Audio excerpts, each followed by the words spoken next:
France Maghreb 2. Allez, bonjour tout le monde, ravi de vous retrouver. Et c'est parti comme tous les lundis, les amis. Et ça fait bien plaisir de retrouver cette émission tant attendue du lundi. Parler psychologie avec Wiem Maghrebi qui est avec nous. Bonsoir Wiem. Bonsoir, salam alaikum et bienvenue à toutes et à tous dans votre émission Parler psycho sur France Maghreb 2. Je suis heureuse de vous retrouver comme tous les lundis de 18h30 à 20h avec un homme d'ici et d'ailleurs qui avec sa voix unique, son charme oriental et son humour à la française et notre petit chouchou des ondes, c'est bien toi, Medjahed. Merci. Notre émission a pour objectif d'aborder chaque semaine un thème de votre vie quotidienne et de vous donner la parole afin que vous puissiez vous exprimer, témoigner et interroger.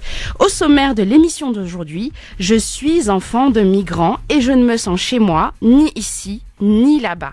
Quels processus psychiques sont mis en jeu pour les personnes migrantes? Cela a-t-il forcément un impact sur leurs enfants? Pourquoi risque-t-on de développer plus de troubles psychiques lorsque l'on vit dans un pays qui n'est pas le nôtre? En quoi cela influe-t-il sur notre personnalité et est-ce possible de concilier deux cultures diamétralement opposées?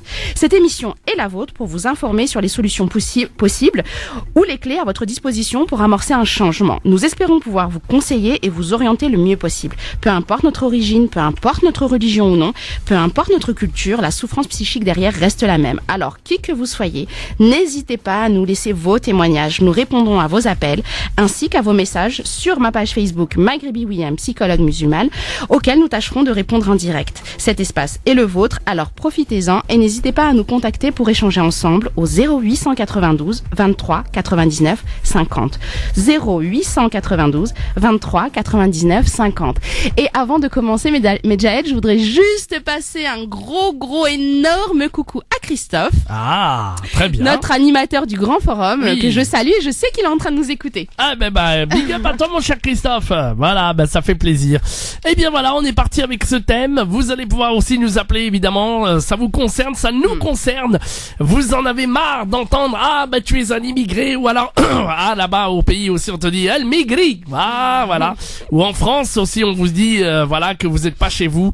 Vous vous sentez concerné par ce sujet, eh bien vous pourrez nous appeler évidemment en direct. N'hésitez pas, quelle que soit votre demande, quel que soit votre témoignage et sur toutes les thématiques que vous voulez en matière de psychologie évidemment.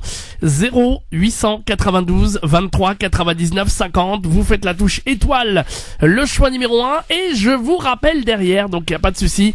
0892 23 99 50. Alors on est parti. Alors avant de commencer, pour donner un petit peu le ton de l'émission, je vais procéder un peu différemment aujourd'hui. Je vais commencer par lire certains témoignages. Alors je dois comme ça va inspirer d'autres auditeurs qui pourront nous appeler. Exactement, surtout que je dois avouer que lorsque j'ai publié le sujet de notre émission d'aujourd'hui, j'ai été littéralement enseveli, débordé, submergé de témoignages. Donc je suis absolument navrée pour toutes les personnes pour lesquelles je ne vais pas lire le témoignage, je vais lire ce que je peux, mais j'ai sélectionné ceux qui à mon sens me paraissaient vraiment le plus parlant. Voilà. Alors et puis surtout vous chers auditeurs, vous êtes prioritaires ici pour parler en direct live des témoignages sur Facebook, mais en vous entendre directement c'est encore bien. Donc si vous vous sentez immigré, rejeté de la société parce que vous êtes immigré ou au pays aussi, on vous dit vous êtes un immigré aussi et vous vous sentez pas chez vous non plus au pays, on vous fait des remarques, on vous fait aussi des remarques en France, mais on vous fait aussi des remarques à l'étranger, venez témoigner. 0892 23 99 50. Mais surtout, je vous rappelle, c'est promis, 0892 23 99 50. Alors simplement, je veux vraiment insister tout de suite en début d'émission pour dire qu'il ne s'agira pas d'argumenter d'un point de vue politique ni religieux. Je vais vraiment essayer avec toi, Medjahed, aujourd'hui d'apporter un éclairage psychologique. Okay. J'insiste vraiment là-dessus pour éviter certains témoignages qui pourraient être un peu déviants. Donc le premier témoignage est celui de Soumeya de Fresnes. Salam alaikum wa rahmatullah, chère sœur, comme dirait maman, nous sommes français sur 5 générations en incluant mes enfants. Je suis née ici et me sens française à part entière et me sens encore plus lorsque je connais l'histoire de mes pères partis batailler dans les premiers rangs aux Première et Deuxième Guerres mondiales. Comment te dire, mes langues sont celles de Molière et de Djid Belkacem, grand-père. faire. Comme disent ces Maghrébins, petite boutade, j'irai même plus loin. Ici en France, je me suis même sentie cosmopolite avec toutes les ethnies qui ont côtoyé mon enfance et m'ont bercé de douces odeurs, de fruits, de couleurs. D'où mon développement sans prétention, aucune philanthropie. Je me sens chez moi là où je vais car je pars du principe que cette terre est notre terre. Marocaine, algérienne, mariée à un Tunisien, nous partons souvent en Tunisie et malgré nos différences culturelles, je me fonds dans la masse sans m'effacer. Cela peut paraître paradoxal, mais je m'adapte et au fond, si tu ne te sens pas tel ou tel, c'est que tu renvoies aux autres de ta propre personne. Les autres sont le reflet de ton miroir. Alors oui, je me sens française, maghrébine, africaine, humaine. Alors, j'ai choisi de commencer par ce témoignage parce que je trouve qu'il est exactement, alhamdoulilah pour cette sœur, exactement ce dont je ne vais pas parler aujourd'hui. C'est une personne qui a réussi à intégrer ses multiples facettes sur le plan identitaire et elle en est heureuse et épanouie. Moi, c'est exactement ce dont je ne vais pas parler aujourd'hui. J'ai d'autres témoignages, mais avant de passer aux autres témoignages, il faudrait déjà parler de ce que c'est que l'identité. Alors, selon toi, Medjahid, qu'est-ce que c'est que l'identité? L'identité, c'est quand on a... C'est quoi une identité? Une identité, c'est un nom, un prénom, voilà, bon c'est ce qui nous permet de nous déterminer, nous, quoi, en fait. Notre identité. Alors l'identité, c'est vraiment une notion qui est difficile à appréhender parce qu'elle est multiple. D'ailleurs, elle a donné lieu à de nombreuses définitions, à la fois sur le plan sociologique, ethnologique, psychologique. Il y a vraiment différentes façons d'appréhender l'identité. D'un point de vue sociologique, l'identité, c'est ce en quoi l'individu se reconnaît et est reconnue par les autres. Elle se construit, donc notre identité se construit d'abord par le biais de la socialisation, au travers des différentes et des multiples interactions avec autrui au cours de notre vie. Les théoriciens de l'identité soulignent vraiment l'importance d'autrui dans la construction de mon identité. Je ne suis moi que par le reflet que j'ai dans le regard de l'autre. C'est par l'autre que je peux prendre conscience de celui que je suis. D'ailleurs, Goffman nous dit que l'individu accorde au regard de l'autre une importance indispensable au maintien de sa propre identité. Je ne suis moi que parce que je suis un être sociable. Ensuite, d'un point de vue psychologique, on peut dire que en fait l'identité, elle a deux versants. Alors, et ça c'est important, vous allez comprendre pourquoi je parle de ça. L'identité a deux versants. D'abord, c'est être soi-même à ses propres yeux. C'est se reconnaître dans ce qu'on constate être soi-même, et puis c'est l'être social que je suis, l'identité que je construis avec les autres. Alors il y a moi quand je suis toute seule, celle que je pense être, et il y a celle que je pense et celle que je donne à voir à l'autre. Donc l'identité, on peut la voir comme étant sur deux plans, Medjahid. Exactement. Celle que je suis moi à l'intérieur de moi et celle que je laisse paraître à l'autre. Exactement. Alors, avoir un vacillement identitaire, ça va être le résultat d'une absence de cohérence entre ces deux versants. Si ce que je ressens être à l'intérieur et ce que je laisse paraître à l'autre n'est pas concordant, si c'est pas cohérent, si ça s'affronte, je vais avoir un vacillement identitaire. Le groupe social et familial, ma famille, le groupe social avec qui je suis, il va me renvoyer une image identitaire qui va me convenir ou non. Alors c'est très particulier dans le contexte de l'immigration, en tout cas des enfants de migrants, oui. Puisque sur le plan identitaire, ils ont une identité, ils ont leur groupe familial qui leur renvoie une identité et ils ont l'extérieur qui leur renvoie une autre.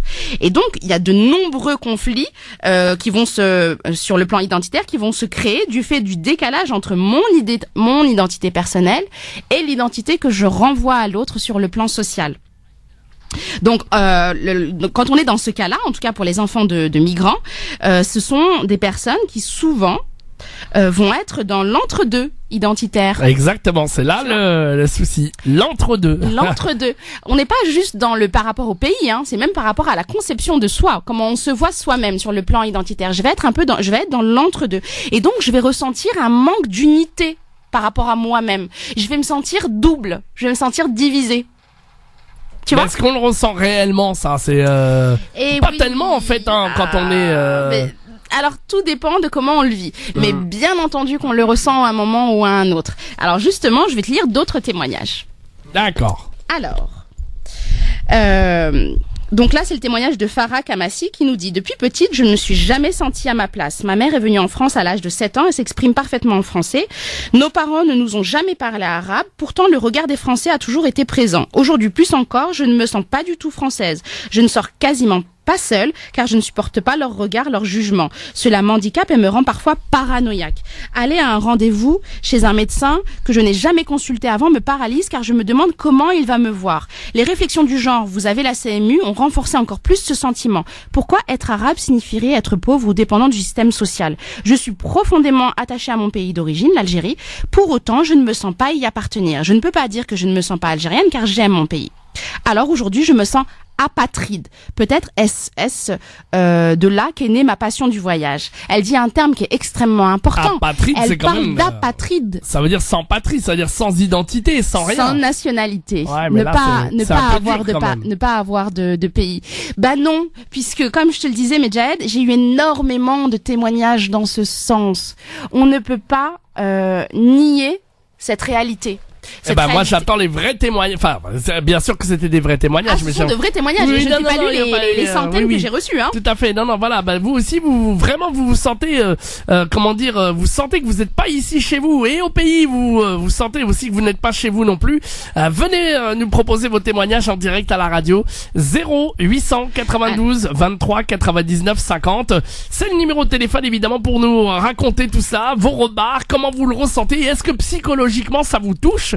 C'est ça qui est important aussi de savoir. Oui, et surtout, Medjahed, l'objectif de cette émission, ce n'est absolument pas de renforcer cette scission, bien au contraire, c'est de trouver des solutions, de donner un espace de parole à ces personnes pour qu'elles puissent se réconcilier avec leur identité double. Oui, je peux être française, et oui, je peux être maghrébine, ou je peux être musulmane. Je peux, et au contraire même, je dois pouvoir multiplier toutes ces identités qui sont en réalité une richesse pour moi. Ah, tout à fait, une véritable richesse en plus. Bon, on va se retrouver juste après la pause, la première pause, peut-être avec les premiers témoignages si vous le souhaitez. Venez vider votre cœur ici à l'antenne. Venez parler à Ouiam Maghrébi, c'est la vraie libre antenne de 18h30 à 20h avec nous. Libre antenne, psychologie évidemment, quels que soient les problèmes que vous subissez au quotidien. Vous avez besoin de parler à une psychologue également. Ouiam Maghrébi est là. Et puis si vous voulez parler du thème d'aujourd'hui, je ne suis pas en France chez moi, mais je ne suis pas non plus au pays chez moi. Faire votre témoignage, et bien n'hésitez pas, on vous rappelle, promis, 0892 23 99 50. Étoile est le choix numéro 1, que vous soyez à Clermont, Dijon, Reims, Amiens, Le Havre, Orléans, du côté de Metz, du côté de Marseille, partout, et bien vous venez témoigner en direct à la radio, ici en direct sur France Maghreb 2, et vous êtes vraiment les bienvenus.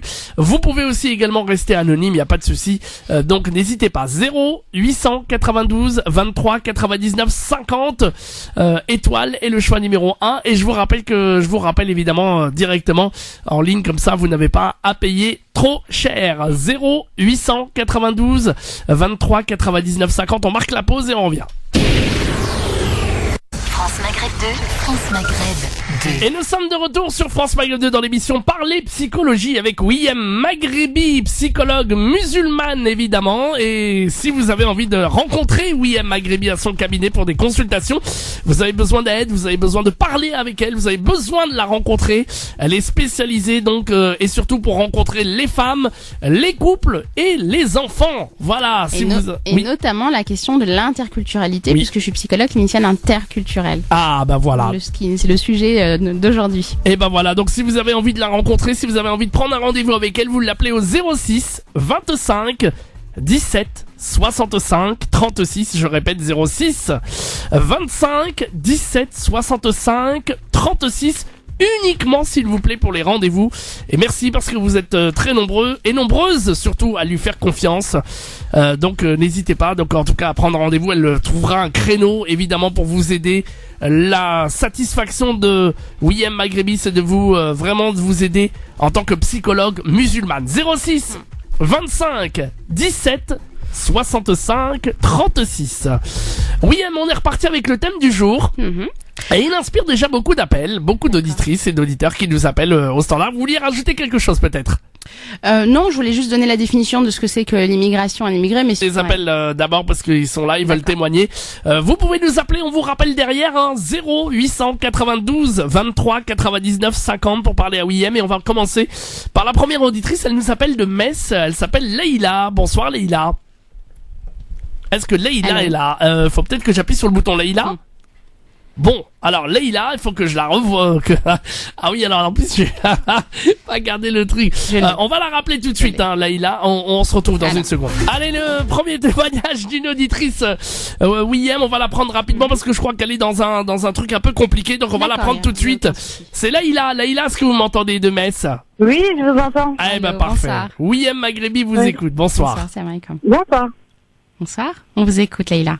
Oui, justement, je voulais parler du sujet un petit peu du fait de pas se sentir chez soi, en fait, que ce soit dans notre pays du cœur et puis que ce soit en France.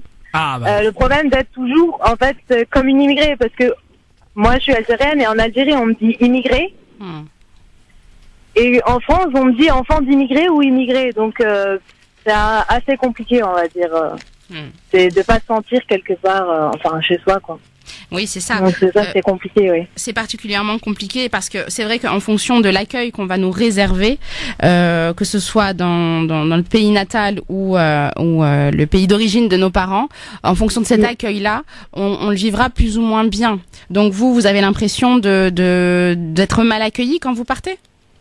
Enfin, pas forcément mal accueilli, mais il y aura toujours une langue pour me dire immigré, c'est directement ça. C'est la parole typique. Hein. Voilà. Ouais. Ou alors on nous compare souvent à des gens qui sont riches, des gens. Ça arrive ça aussi, non? Bah ils ont des préjugés, oui. Ils ont des préjugés. Les préjugés, quand vous êtes en France aussi, ça c'est. Est-ce que ça fait partie d'ailleurs c'est vrai, de ce truc un peu psychologique qui perturbe aussi un peu quand même, non? Bah, c'est des projections. Hein. C'est très souvent, il y a l'idéalisation de la terre d'accueil, à la fois pour les personnes qui émigrent, qui quittent leur pays vers un autre pays. Ils ont toujours l'espoir et l'idéalisation de la terre d'accueil. Et les personnes qui le laissent, ils les laissent avec cette même idéalisation de la France. On parle de la France, clairement. Ouais. Donc eux, ils restent avec ces a priori, ces préjugés, ces images mentales surtout quand on descend, quand on retourne au pays avec une nouvelle voiture, avec de l'argent, etc., forcément, ils se disent que on réussit bien, mais ils ont très rarement la conscience de la réalité de la vie en France. Donc ça crée encore plus une scission sur le plan identitaire. Mais vous, Leïla, quand vous allez au pays aussi, vous sentez les gens tout le temps qui vous jugent? Oui, mais c'est pas un rapport d'argent, en fait. J'ai l'impression que, comme dans le regard d'un voisin qu'on avait à une époque, on avait une maison, et puis notre voisin, en fait, c'est comme si on avait trahi l'Algérie. Du fait que mes grands-parents sont partis d'Algérie, j'avais l'impression qu'on avait trahi l'Algérie. Et on est parti, au moment où, je sais pas s'il fallait pas, parce que je connais pas trop l'histoire à l'époque, mais c'est comme si on avait trahi l'Algérie. On a dévendu, quoi, on va dire, c'est ça. D'accord. C'est ça, un petit peu. Ils sont venus dans quel contexte? Pardon? Ils sont venus en France dans quel contexte? Travail. D'accord. Le travail. Ça a été l'époque où il fallait travailler, il y avait du boulot, on a proposé, mon grand-père a dit tout de suite, quoi. Ah bah oui, c'est clair. C'était en quelle année? Vous savez pas? Alors là, franchement, j'en ai aucune idée. D'accord. Mais aujourd'hui, est-ce que vous prenez plaisir à partir là-bas quand même, au pays, ou vous y avez pas été depuis? Ah bah oui, quand même, c'est quand même... Parce que moi, je connais carrément des gens qui veulent plus y aller justement parce que ils se sentent un peu, c'est vrai, hein, William. J'ai une amie qui m'a dit qu'elle voulait plus y aller parce que, elle se sentait un peu mal à l'aise. Marginalisée. Ouais, mal à l'aise. Pardon, j'ai envie d'y aller parce que je sens que c'est mes racines, parce que c'est forcément c'est mes racines, c'est toute ma famille, mes ancêtres étaient là-bas. Ouais. Mais c'est vrai que quand j'y suis, je me sens pas forcément chez moi, quoi. Ouais, c'est ça. Voilà, c'est. Ouais. Même mon cœur veut bien, mais le problème c'est que ça fait pas tout, quoi. Et est-ce que vous parlez, j'imagine, vous parlez l'arabe couramment là-bas? Non, pas du tout. C'est ça, ouais. Vous parlez pas vous êtes algérienne, c'est ça? Je comprends, mais je parle pas parce que je sais que mes parents ont pensé on pensait bien faire en nous apprenant le français, en disant on apprend le français comme ça ils réussiront leur vie. Ouais. Et puis finalement, ça a été plutôt un tort qu'autre chose. Vous avez grandi dans une culture algérienne ou pas? Ou est-ce que Oui, culture algérienne, oui. D'accord, donc dans le c'est juste la langue qui n'y est pas en fait. D'accord. Mes parents parlent très très bien. Hein. Ma grande sœur parle très très bien, mais on va dire que les plus jeunes sont un peu plus compliqués. Ils ont été un petit peu désinvestis. On vous a pas appris votre langue. Pas totalement, non. Et comment vous le vivez vous? Ils ont été. Moi ça. Ça vous fait rien, mais bien sûr que ça vous fait quelque chose. C'est pas possible. C'est quand même assez stressant de pas connaître ma langue, mais bon. oui, puisque la langue maternelle, elle renvoie justement, dans maternelle, il y a mère. Elle renvoie à nos origines. Donc, vous avez été un petit peu privé, d'une certaine façon, de ce qui vous constitue, ce qui est votre essence propre. Oui. Donc, bon. Je vais pas développer un peu plus là-dessus, mais parce que voilà, ce serait un peu trop long. Mais la langue maternelle, elle fait partie de ce qui constitue notre identité. Et vous, dans votre vie, tout va bien? Ah oui, dans ma vie, tout va très très bien. D'accord. Okay. Bah, c'est l'essentiel, alors. Bah voilà, en tout cas. Ah oui. Non, mais voilà, ça reflète le témoignage, comme très quoi, bien. c'est une gêne, c'est pas forcément une souffrance. Ouais, non, pas du tout, non, c'est pas une souffrance, on va dire, c'est comme une gêne, en fait. Je sais pas comment expliquer, c'est comme si j'avais un mini boulet à ma cheville, quoi, du fait de pas me sentir, en fait, n'importe où chez moi, quoi. Enfin, que j'aille en Algérie, que je me sente pas chez moi, et que j'aille en France, je me sens pas chez moi, quoi. D'accord. Bah effectivement, déjà, si vous ne parlez pas l'algérien, ça va être un peu compliqué lorsque vous serez mais là-bas. je parle très très bien français, je vais pas vous ressentir française, vous. Ah bah voilà, c'est ça. Vous vous sentez pas française? Ouais. C'est pas que je me sens pas, mais je sens, on me l'a dit, enfant d'immigré ou voilà quoi. Voilà, ou retourne dans ton pays, ou je ne sais pas. Ah, ça fait, c'est retourne dans ton pays, c'est vrai qu'on le dit souvent, ça. Ouais. Malheureusement. Ouais. Malheureusement. Et encore plus quand on est voilé. On n'a même pas besoin de parler, qu'on est stigmatisé comme étant forcément blédard. C'est compliqué parce que je les vois les regards, je ne suis pas voilée, mais je les vois les regards sur les femmes voilées, c'est assez compliqué, quoi. Ouais, exactement. C'est pesant, je pense. Et ben voilà, si on a des témoignages aussi d'autres femmes aussi qui vivent le même calvaire, hein, le même voilà, et le même délire, et ben voilà, n'hésitez pas. Mais c'est vrai que c'est gentil de nous avoir appelé. Oui. Et vos parents, comment ils ont, alors ils sont venus votre papa est venu en premier dans un contexte de travail, je suppose. C'est mes grands-parents. C'est vos grands-parents, donc vous êtes vous êtes la deuxième génération. Oui, c'est ça. D'accord. Ouais. Bon, effectivement, vous êtes c'est un cas un petit peu particulier puisqu'effectivement plus quand on est des enfants de migrants de seconde voire troisième génération, même si la difficulté sur le plan identitaire elle est toujours existante, elle est beaucoup moins prononcée que quand on est enfant de migrants de première génération. C'est-à-dire quand c'est nos parents qui ont émigré. D'accord. Oui. Ok, donc oui. Ouais. Donc vos parents ont déjà fait le travail. Ils ont déjà fait le travail. Mes parents sont venus déjà très très jeunes. Ma mère avait 8 ans quand ils sont arrivés en France. Hein. D'accord. Bon. D'accord, très bien. Bon. Bah en tout cas vraiment merci pour votre témoignage et puis on espère que merci à vous. que tout ça va changer et que voilà on se sentira un peu plus chez nous comme on dit hein. Ouais, c'est ça. Mais Jade, merci à vous. Merci. Oui.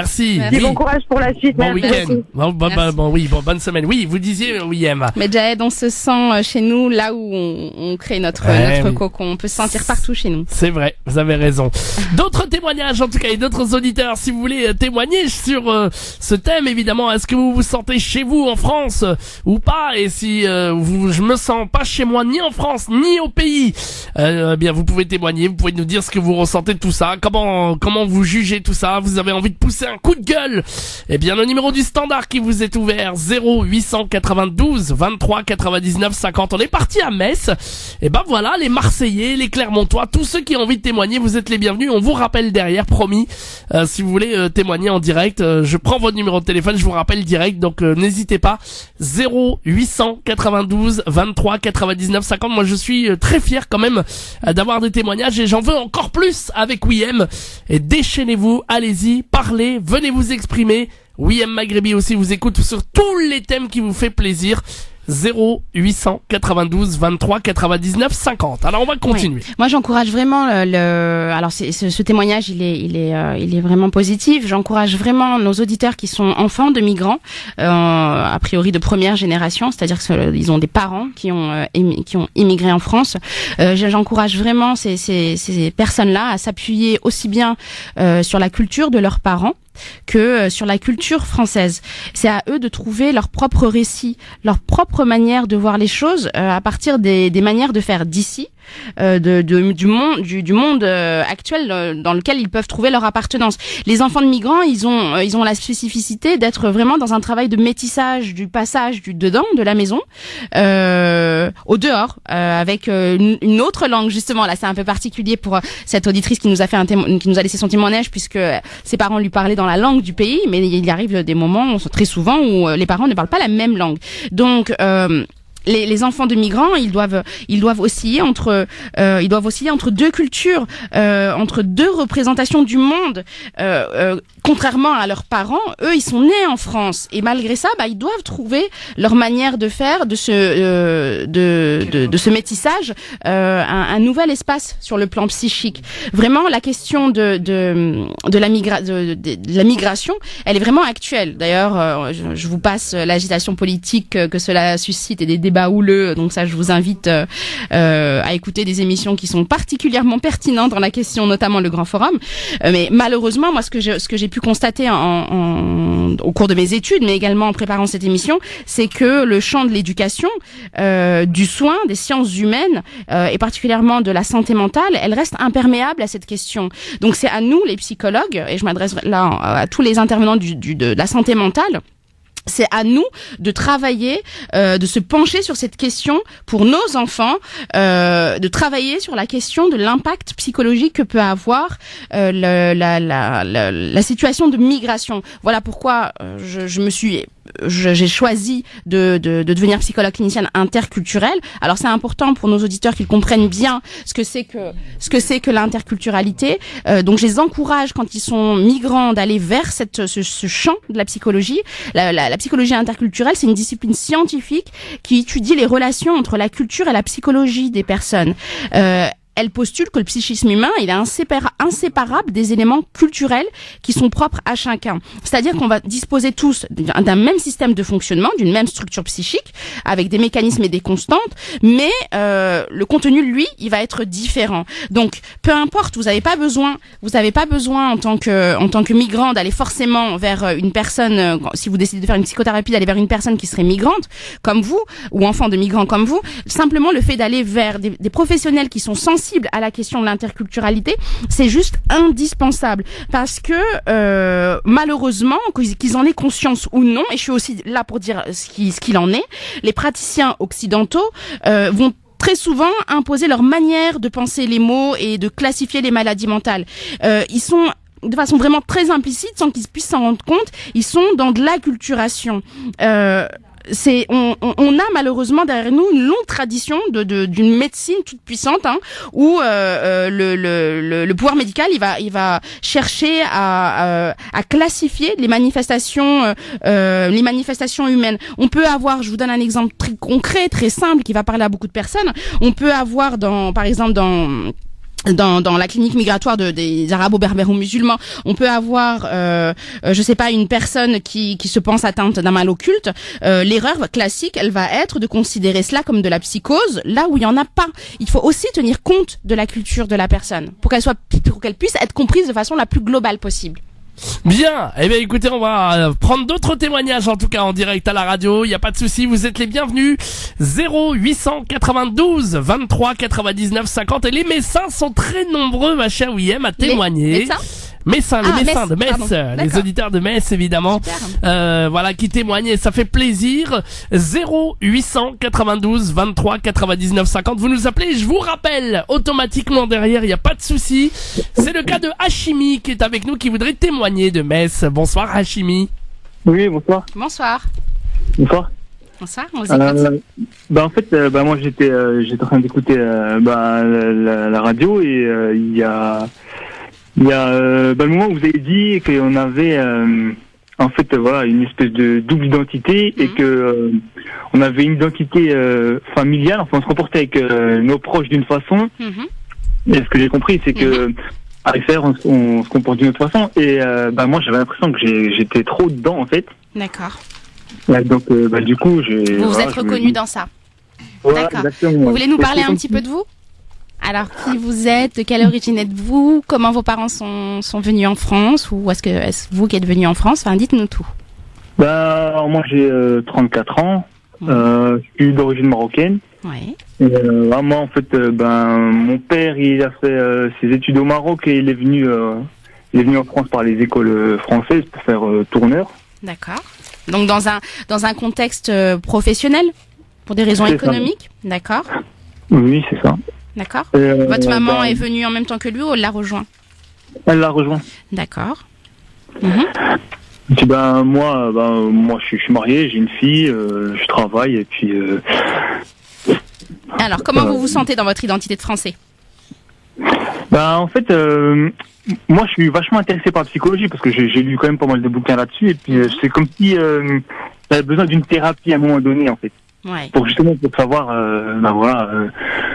j'ai un ami qui m'a envoyé un SMS avec un petit bout de texte d'un livre qui s'appelle Les triomphes de la psychologie, les prodigieuses victoires de la psychologie. Voilà. Ouais. D'un homme qui s'appelle Pierre Daco. D'accord. Vous connaissez peut-être? Non.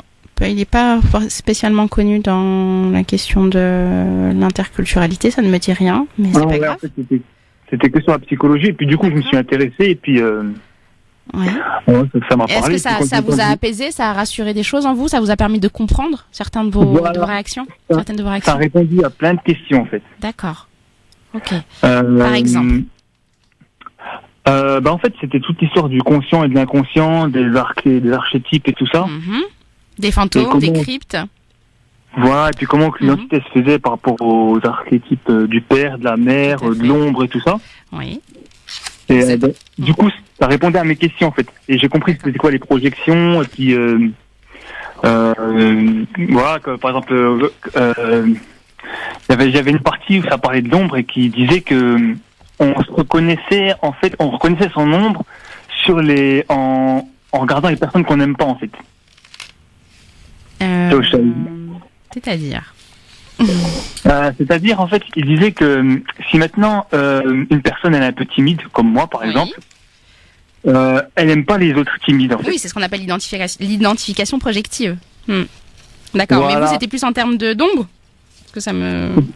Voilà, c'est ça que j'ai compris en fait. On reconnaissait son ombre en voyant en fait les défauts chez les autres. En fait, c'est des projections, des défauts qu'on avait. Oui, c'est l'identification projective. D'accord, d'accord, très bien.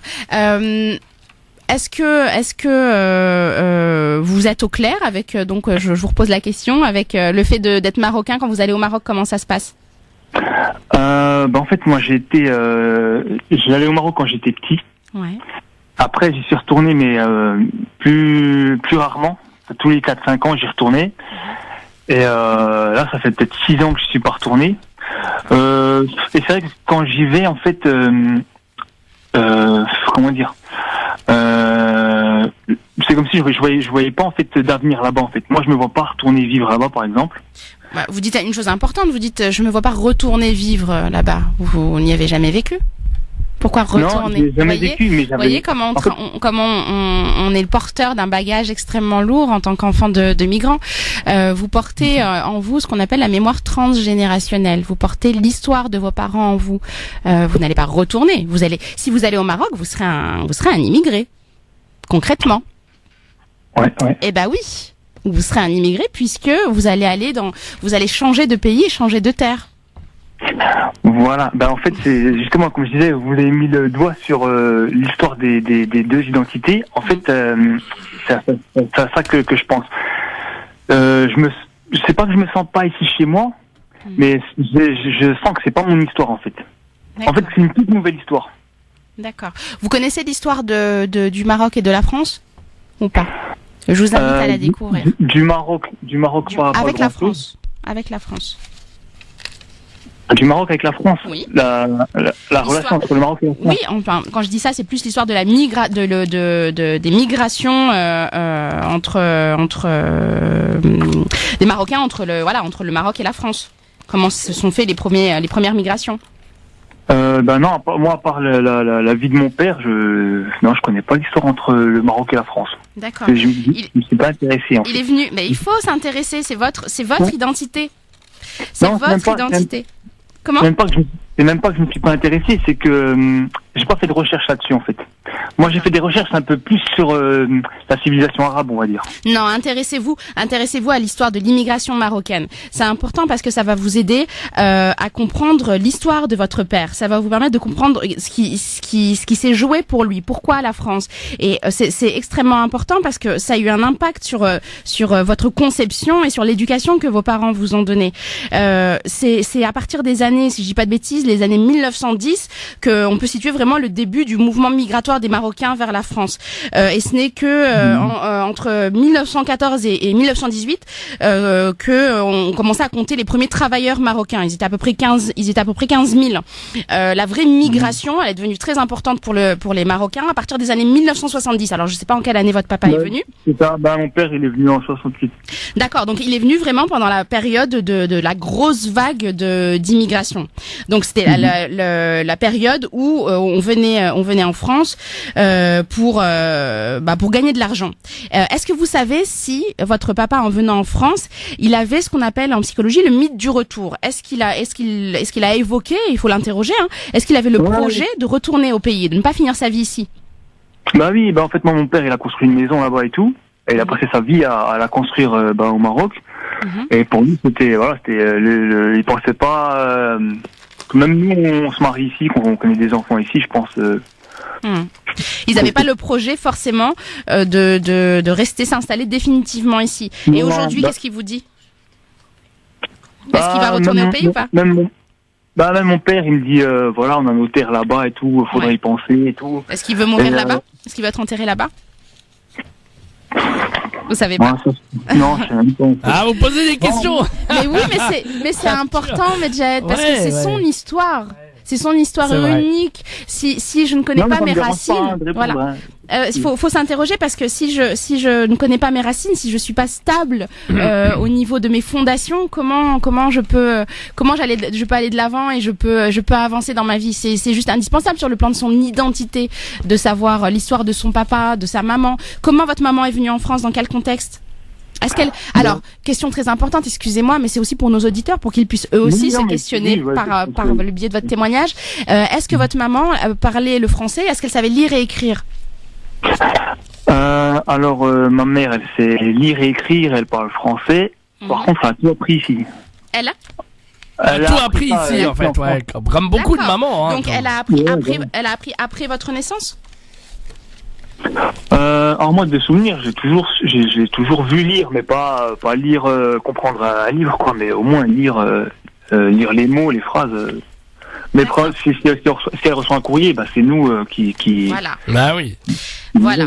C'est vraiment très important également alors ça, moi je vous dis ça pour vous, mais là aussi c'est pour tous nos auditeurs. C'est extrêmement important de savoir dans quel contexte, où en était ma mère au moment de son immigration, comment elle a vécu son arrivée en France, comment elle l'a ressenti, parce que ça a eu un impact, ça a eu un impact sur votre construction psychique, parce que le contexte d'arrivée des épouses des travailleurs migrants, il est déterminant sur la construction psychique de leurs enfants, parce que très souvent ce sont des femmes qui étaient plus ou moins ou même plus autonomes dans leur pays. Elles se déplaçaient, elles faisaient leurs papiers, elles étaient autonomes, sauf que lorsqu'elles sont devenues des mères migrantes, elles ont souvent manqué d'étayage, de soutien.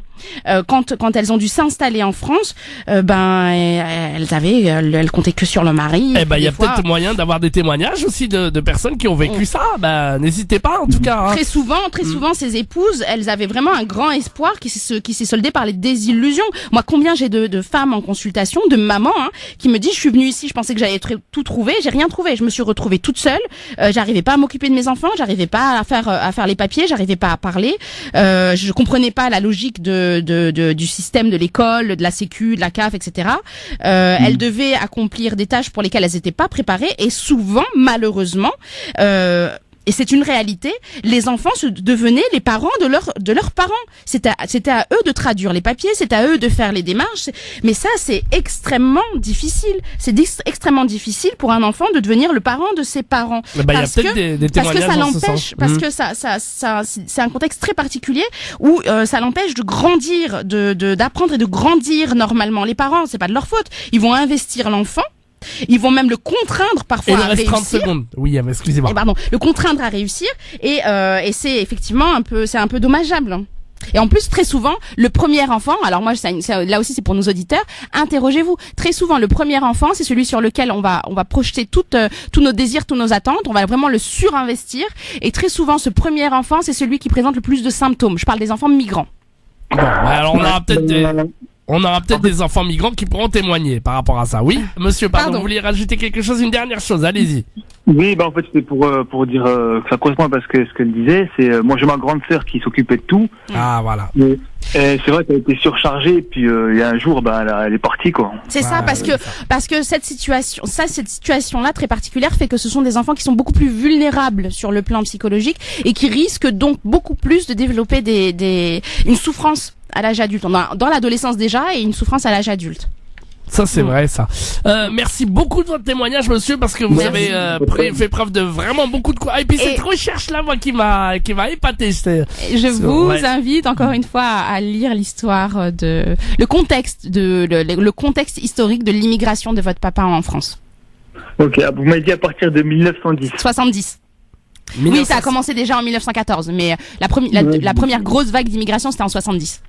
Ouais, c'est celle de mon père. Voilà. Super. Merci beaucoup, monsieur Hachimi de nous avoir appelé, puis vous êtes le bienvenu quand vous voulez, en tout cas.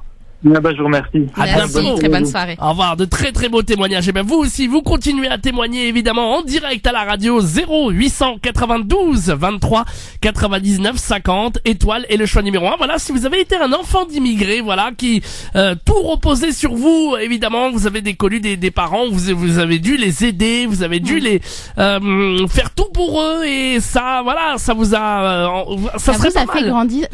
fait grandir trop vite. Racontez-nous ça aussi. Aujourd'hui, c'est source de souffrance. Voilà. Souvent, les enfants sur lesquels on a, en tout cas c'est ce que moi je vois en consultation, qui ont été trop investis, qui ont eu trop d'attentes de la part des parents migrants, ils sont en rupture familiale à l'âge adulte. Et voilà, venez nous raconter tout ça. Vous êtes immigré, enfin vous êtes immigré en France, enfant d'immigré. Vous sentez pas chez vous en France. Vous êtes au pays, vous ne vous sentez pas non plus chez vous. Et puis les témoignages, donc. Et puis vous êtes enfant d'immigré, mais j'aime pas du tout cette expression d'enfant d'immigré parce que ça ne veut rien dire. Oui, on est français, on est d'origine maghrébine si on veut, mais pas d'immigré parce que la situation sociale ne définit pas la personne. Mais bref, vous êtes un enfant d'origine maghrébine et vous avez très bien réussi votre vie et tout va bien. Vous êtes bien dans votre peau et vous gagnez énormément d'argent et vous avez réussi sur le plan social. On veut aussi vos témoignages. Et voilà, 0892 23 99 50 et je vous rappelle derrière, promis, pas d'attente au standard, on vous rappelle directement, allez-y, je compte sur vous, plein de témoignages, venez parler à William Maghrebi, psychologue musulmane, 0892 23 99 50, je vous attends au standard et je vous rappelle, 0892 23 99 50, à tout de suite. Elles sont ensemble, toute génération, c'est sur France Maghreb 2. Toute génération, c'est vrai. France Maghreb 2 sur 91.3 FM. Sur 91.3 FM à Reims. Vous voyez, William, on a trouvé une patiente pour vous. Bien, bienvenue tout le monde, merci de nous rejoindre dans l'émission Parler Psychologie sur France Maghreb 2. Avec vous, évidemment, vous pouvez nous appeler au standard au 0892 23 99 50. Je tiens à vous remercier tous et toutes, évidemment, d'être aussi nombreux à témoigner. William, franchement, ça fait plaisir. Nos auditeurs sont là. Je vous rappelle également que si vous souhaitez parler à William Maghrebi, prendre un rendez-vous avec elle, c'est une psychologue, évidemment, elle est là pour vous. Elle est très efficace évidemment si vous avez besoin de parler avec elle. Vous avez des problèmes de difficultés avec les enfants, problèmes de couple, problèmes dans tout genre de difficultés. Eh bien vous pouvez prendre un rendez-vous avec elle au 06 25 17 65 36. Une psychologue efficace et qui pourra vous rendre beaucoup de services évidemment. 06 25 17 65 36. Alors simplement, je voulais rapidement, Medjahed, revenir oui. sur ce que disaient nos deux auditeurs qui ont témoigné. C'est vrai que vivre longtemps à l'étranger va faire que la personne va se sentir étrangère chez elle. Les personnes qui vivent à l'étranger sont quelquefois stigmatisées dans leur pays d'origine, et encore plus les enfants de migrants, où l'intégration et les habitudes de vie ne vont vraiment pas être faciles. Simplement, je voulais également revenir sur la question on a parlé de l'enterrement. Je trouve que c'est peut-être bien d'en parler très brièvement. L'enterrement, c'est une question cruciale pour les migrants, parce que le fait de penser à sa mort, le fait que nos parents disent avant leur mort qu'ils expriment le choix d'être enterrés au pays, c'est extrêmement parlant, parce que le lieu de l'inhumation future, c'est très difficile à conceptualiser pour les personnes qui sont en situation d'immigration. Il y a ceux qui veulent être enterrés en France, et puis il y a ceux qui préfèrent avoir pour dernière demeure la terre de leur enfance, parce que en fait ainsi la mort, elle va réellement mettre fin à leur immigration. Symboliquement, ils retournent chez eux. Faire le projet d'être inhumé dans sa terre, c'est en fait d'une façon un peu symbolique, tenter d'effacer les blessures de l'immigration. C'est tenter de se consoler de cette vie difficile qui a été la Rohba. C'est le retour ultime vers la terre de mes ancêtres. Renoncer à ce retour, ça serait vraiment admettre l'échec de l'immigration définitive. L'immigré, il a vraiment besoin de savoir qu'une fois mort, il sera paradoxalement pas seul, parce qu'il sera entouré des siens, et il est sûr que les rituels du deuil vont être faits.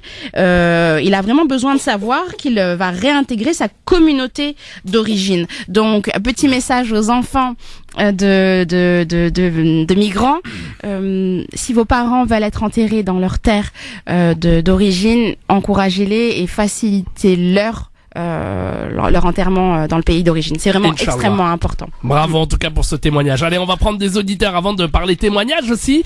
0892 23 99 50. Merci à tous. Continuez à nous appeler. Je vous rappelle évidemment, promis. Et on va prendre Samia, je crois, c'est ça? Samia qui est avec nous normalement. Oui. Samia qui nous appelle de quel endroit d'ailleurs? Bonsoir. Bonsoir Samia. Ah bon? Vous nous appelez d'où? Est-ce que vous pouvez enlever le kit Malibre ou le haut-parleur s'il vous plaît, Samia? On a un retour. Je suis en Bluetooth là. D'accord, c'est bon. Restez comme ça, il n'y a pas de souci. Vous nous appelez d'où, Samia? Alors, je vous appelle de la région parisienne. D'accord. Alors, oui, on vous écoute. Voilà, j'ai une question un peu particulière. Donc, moi-même, je vais dire que c'est moi l'immigré dans l'histoire. C'est une question par rapport à l'éducation de mes enfants.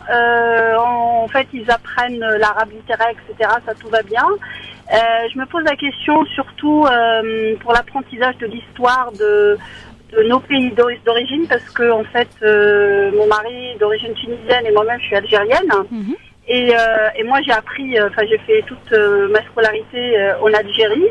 Et en arrivant en France, en fait, je me suis rendu compte que l'histoire, elle n'a pas été racontée de la même manière. Tout à fait. Donc voilà, donc je sais pas, est-ce que j'ai pensé à utiliser des manuels d'école d'Algérie, par exemple, pour l'histoire d'Algérie, et ceux de la Tunisie pour l'histoire des Tunisies, mais j'ai peur qu'il y ait des contradictions avec ce qu'ils apprennent à l'école. Il y en aura forcément des contradictions. Et si vous leur racontiez votre histoire à vous?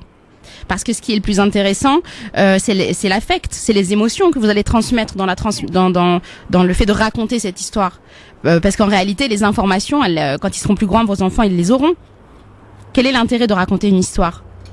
Quel est l'intérêt de raconter l'histoire de l'Algérie ou de la Tunisie, si ce n'est partager un moment d'échange et d'affection avec votre enfant, puisque la réalité, finalement, c'est pas le plus important. Ouais, c'est la connaissance, ça fait partie de nous, en fait.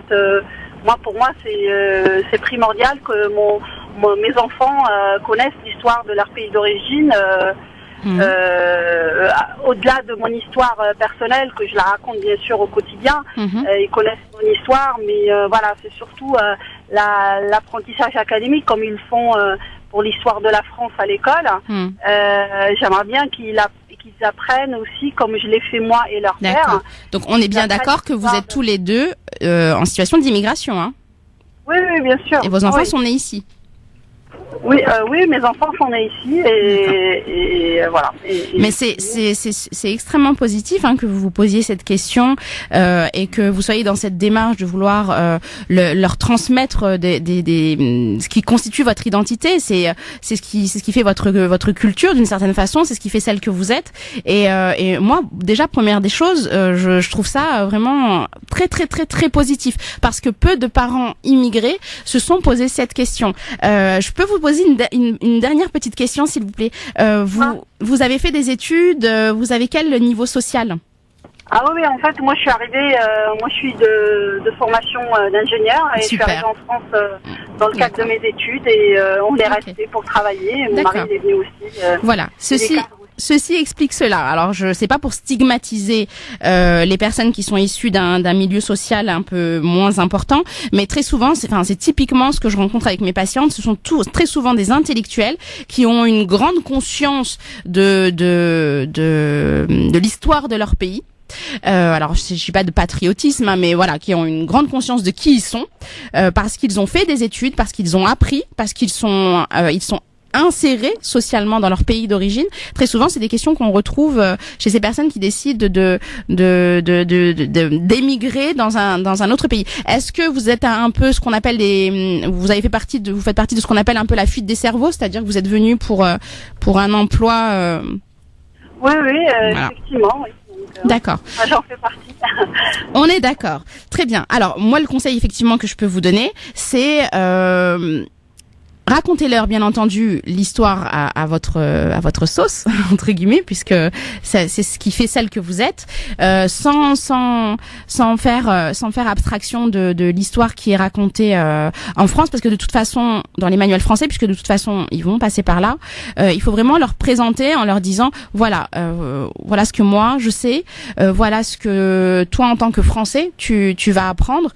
Les deux sont une version différente de ce qui s'est passé, mais le plus important, c'est que tu sois bien avec ces deux histoires, et puis ne pas éviter toute dévalorisation ou tout propos un peu dégradant ou dévalorisant par rapport à la France, parce que là, le fait d'exprimer des affects négatifs, votre enfant risque d'être dans un délit de loyauté.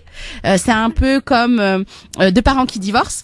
Moi, j'aime les deux. J'aime mon papa, j'aime ma maman, sauf que si je suis plus attachée sur le plan si j'ai un attachement beaucoup plus fort et j'ai un attachement beaucoup plus important vis-à-vis de ma maman, parce que c'est souvent le cas, et que maman dit du mal de papa, forcément je vais avoir tendance à me ranger du côté de maman, même si ça me fait souffrir parce que j'aime mes deux parents.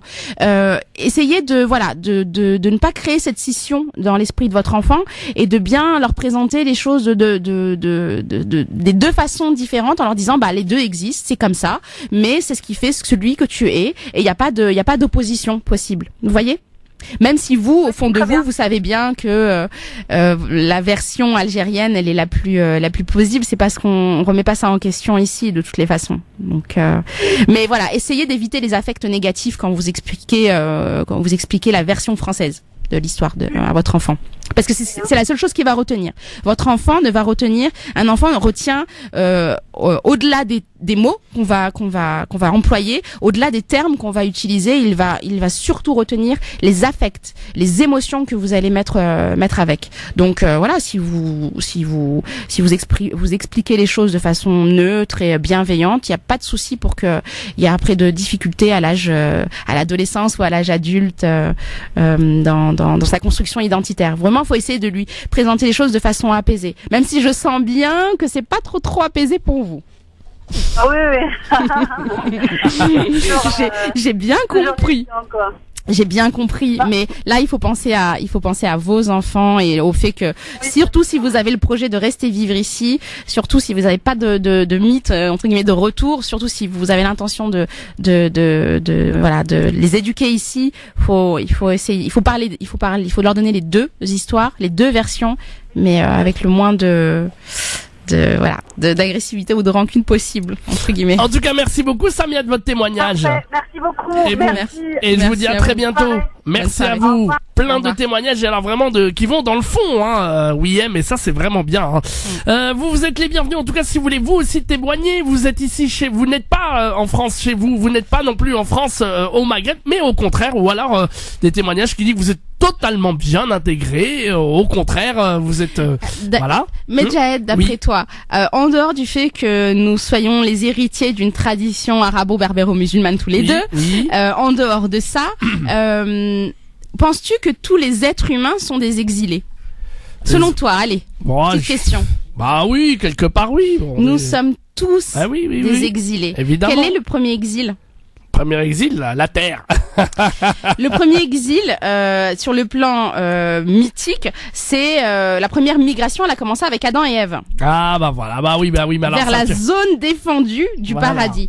Mais autre chose qui te parle un peu plus pour toi et qui me parle également pour moi, le premier exil, c'est celui du corps hors de ma mère. Quand je sors du corps de ma maman, je quitte un espace pour aller vers un monde étranger que je ne connais pas. Exactement, c'est vrai. Et oui. Ouais, exactement. En tout cas, vous voulez continuer à témoigner, vous êtes les bienvenus. On prend encore tous vos témoignages en direct au 0800 92 23 99 50. En quelque part, on parle des enfants maghrébins, des enfants d'immigrés, des enfants... pas que maghrébins, africains, asiatiques, peu importe. J'ai volontairement pas voulu qu'on intègre la dimension religieuse. C'est pas la question. Des enfants d'immigrés, et puis surtout, voilà, et puis vous voulez témoigner, vous vous sentez chez vous ou pas du tout chez vous, venez nous dire. Et puis on attend aussi des témoignages d'enfants, de personnes qui ont dû travailler pour leurs parents, de comment ça s'est passé. Si il y a des témoignages dans ce sens aussi, sont les bienvenus. On rappelle derrière, il y a pas de souci. Vous pouvez participer au débat. Plein de gens là qui nous ont appelés depuis tout à l'heure, plein de témoignages. Et continuez 0800 92 23 99 50 étoiles et le choix numéro 1 pour arriver au standard. Et moi je vous rappelle tout de suite derrière 0800 92 23 99 50 étoiles et le choix numéro 1. Et alors vous vouliez aussi faire des témoignages? Oui, j'ai énormément de témoignages, mais avant ça, je voulais insister sur le fait que notre identité, c'est quelque chose qui est en constant réaménagement.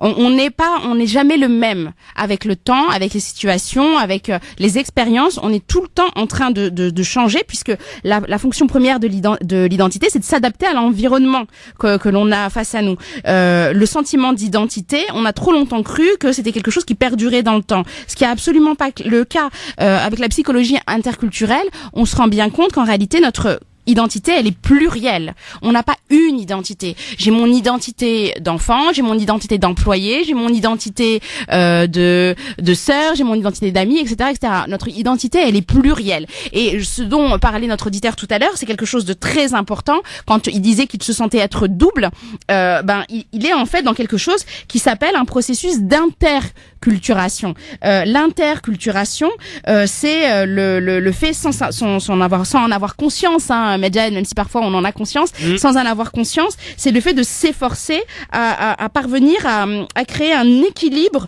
une homéostasie, une harmonie entre l'extérieur de la culture d'accueil, donc la terre en France, et l'interne, les structures symboliques que je vais recevoir dans ma culture d'origine. Donc en réalité, les migrants, ils sont dans une constante interculturation, puisqu'ils sont toujours entre deux cultures distinctes, et ils doivent tout le temps être dans une mise en relation qui soit elle peut être alternative et continue, mais dans une mise en relation constante entre ces deux types de cultures, et pour avoir une personnalité entière.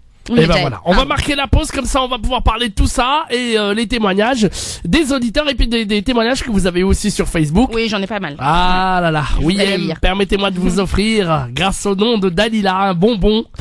On est en train de manger des bonbons, je crois qu'on va s'empiffrer de tout le paquet. Des bonbons halal ou pas? Je suis dans l'équilibre entre mes deux cultures. Croyez-moi, halal ou pas halal, à mon avis, on arrive, voilà, ça y est. On s'en fiche à cette heure-ci.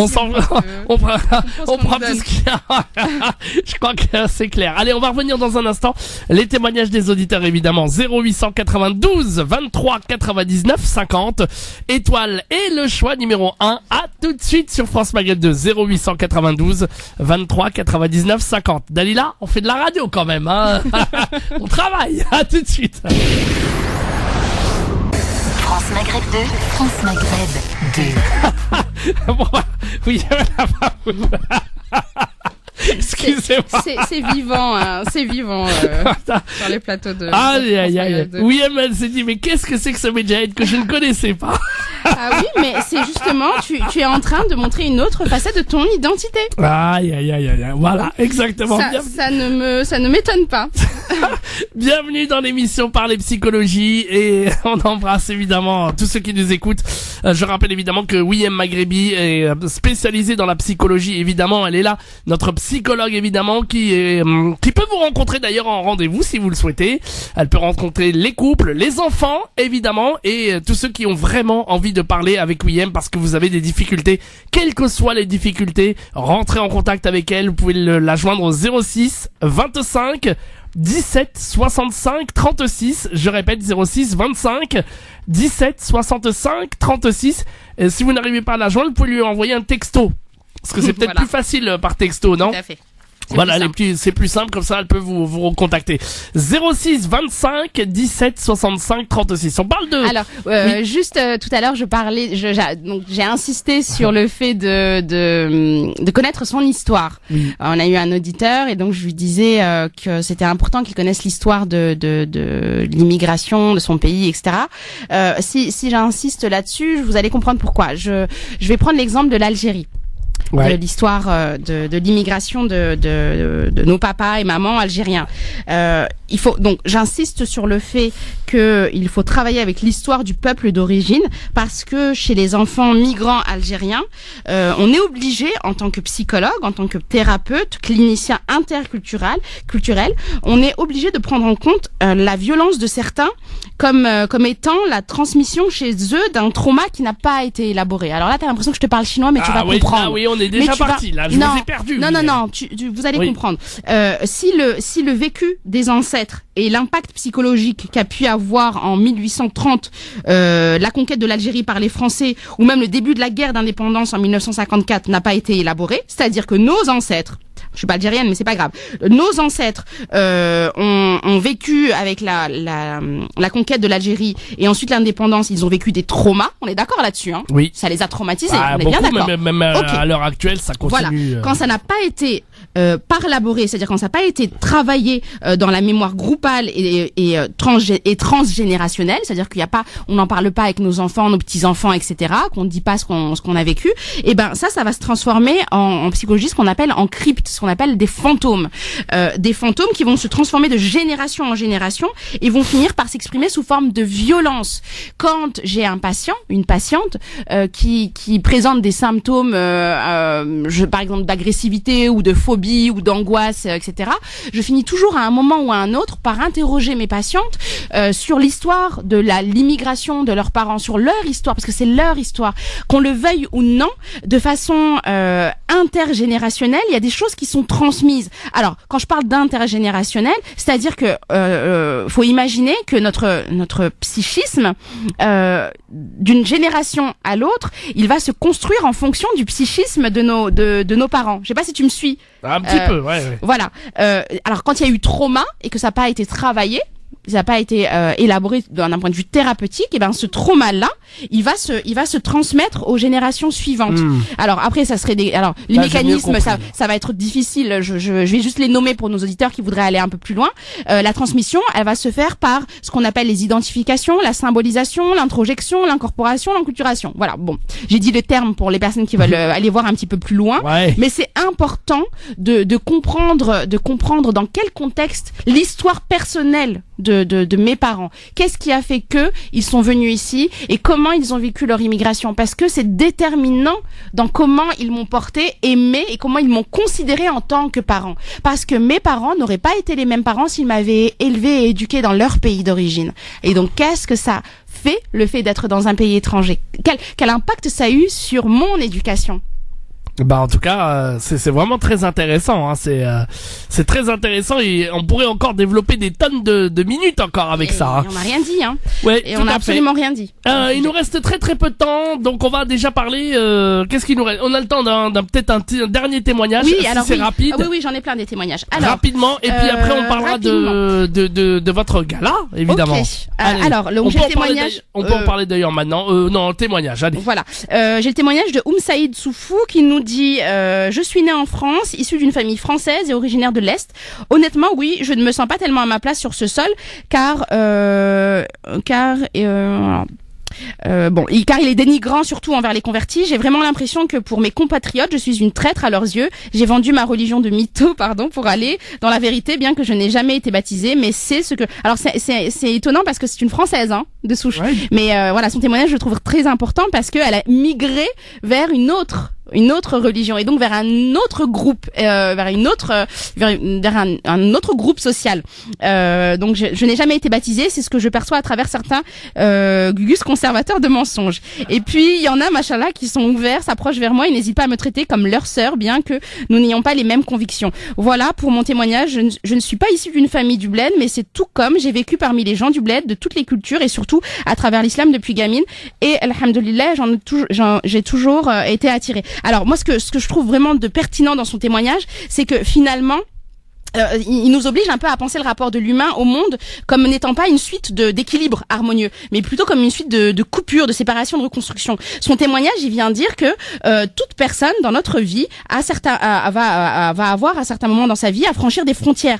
Celle de l'enfance vers l'adolescence, celle de l'adolescence vers l'âge adulte, celle du je change d'école vers le collège, du lycée vers le travail, celle d'un travail vers un autre, de la position d'enfant vers celle de parent, celle de célibataire à marié ou celle de marié à divorcé, de chez mes parents à chez moi, de ma ville à une autre, d'une région à une autre, d'un pays à un autre. On est constamment en situation d'immigration. C'est pas simplement, quand je parle d'immigration, c'est sur le plan psychique. Notre identité, elle a toujours à devoir gérer ces différents changements et ces remaniements, ces remises en question. C'est pas juste le fait de quitter une terre. C'était important je trouve de vraiment entendre le fait que nous sommes tous constamment dans des franchissements de frontières, constamment dans des explorations de nouveaux espaces internes ou externes. Et tous ces moments-là, forcément, ils vont mettre en rupture la continuité de notre existence, la continuité de mon JE, de mon sentiment, de mon sentiment identitaire. On peut dire clairement que chaque être humain, peu importe qu'on soit enfant de migrants ou migrant, chaque être humain, il a des ruptures dans sa vie qui sont fondatrices. Chacun va les élaborer en fonction de sa subjectivité, de son histoire familiale, collective et personnelle. En tout cas, oui, c'est vraiment très intéressant et la preuve avec tous les témoignages qu'on a eu, un sujet qui a vraiment beaucoup intéressé. Bien, alors j'ai un proverbe arabe, Medjahed.